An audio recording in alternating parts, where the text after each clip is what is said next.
Hello, it's Mrs. Teller here. I just got a new book. Amazon delivered it.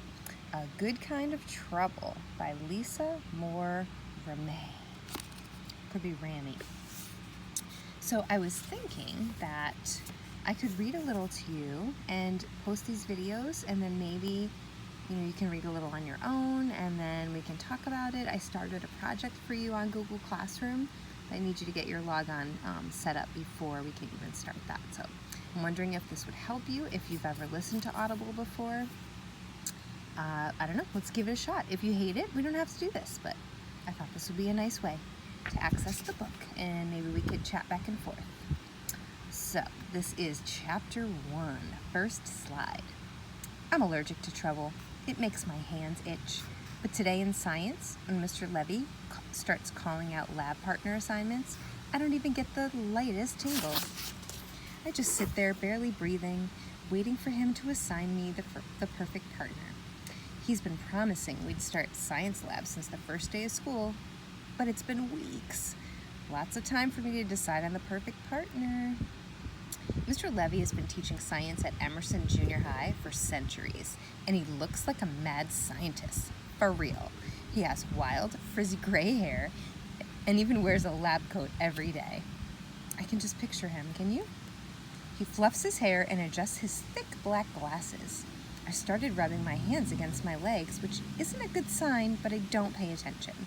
Any second, he will get to my name.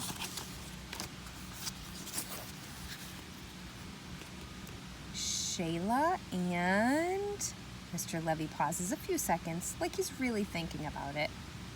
Like he doesn't already have the list in front of him. And Bernard, he says. No. And I mean, no. This is the opposite of perfect. I sneak a peek behind me. Bernard sits in the back, slouching low in his seat. Junior high desks weren't made for Bernard. He's not kid-sized. He's grown-up sized. And grown-up big. He catches me looking at him, and his mouth shifts into a mean grimace. I gulp and look away. My sister Hannah would say I'm being just like those people who take one look at a black person and think they need to clutch their purse tight or lock their car doors. I have no problem with Bernard being black, obviously. I'm black too. It's him being huge and mean and scary. Bernard went to the same elementary school as me and my best friends Isabella and Julia. We're all terrified of him. Everyone I know is terrified of him. Even in kindergarten, he would scowl at everybody, and he'd yell a lot. In second grade, he yelled at me because I got to the Star Wars Legos before he did.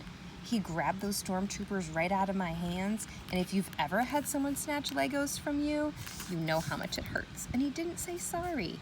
I told him I needed the stormtroopers, but Bernard looked at me like he wouldn't have minded squashing me right underneath one of his big shoes. I can picture Bernard. Bernard was a bully then, and he's a bully now.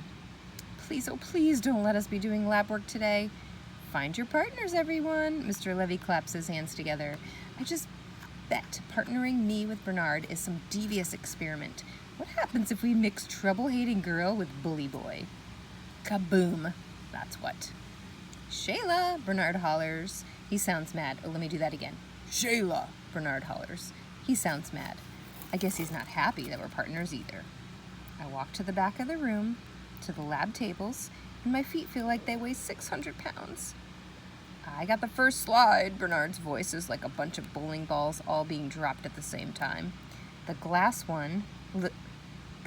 in one of his big paws snaps in two. Oh, I say. He could probably snap one of my fingers just like that. Bernard shakes his hands and starts sucking a finger.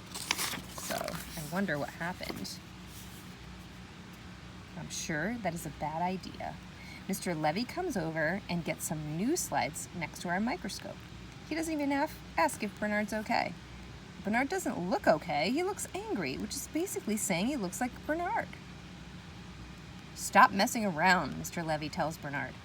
I wasn't, Bernard booms. Mr. Levy shakes his head and walks away. After that, Bernard won't even look at the microscope. He shoves the stack of slides at me like it's my fault he broke the first one.